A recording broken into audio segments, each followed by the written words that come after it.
Amemba 31 ma kĩũngano gĩa St John's Ambulance magĩtugwo nyũndũ wa kũgacĩrithia ũtungata kũrĩ Akenya. President Uhuru Kenyatta athanĩte atwarithia ma nduthi 200,000 mabeo mathomo ma ũrigiti wa mbere thutha wa mĩtino nĩguo magĩe na ũũgĩ ũyũ wa bata. We shall collaborate with St John to train at least 200,000 border riders on first aid and structured approach to major medical incidents to boost first responder capacity in our country.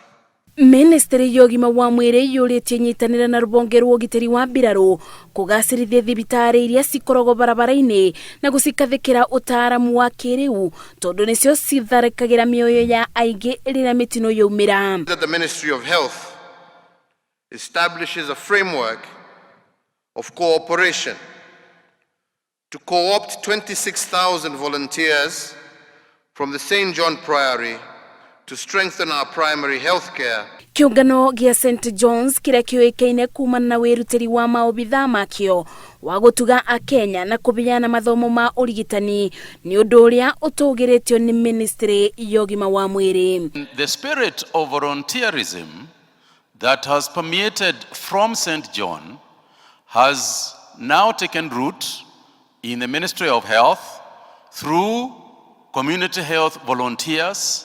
St. John Kenya continues to expand its programs to keep up with the changing demands in the communities. Arĩa matugĩtwo nyũndũ wa wĩrutĩri wao wa mwanya mũrĩtio matambie kĩthomo kĩu ona kũrĩ mũingĩ amu ĩno nĩ njĩra ĩmwe ya gũtungatĩra bũrũri. Ngĩribotera Inooro TV, njĩtagwo Masi, Wadia wa Mũrĩithi.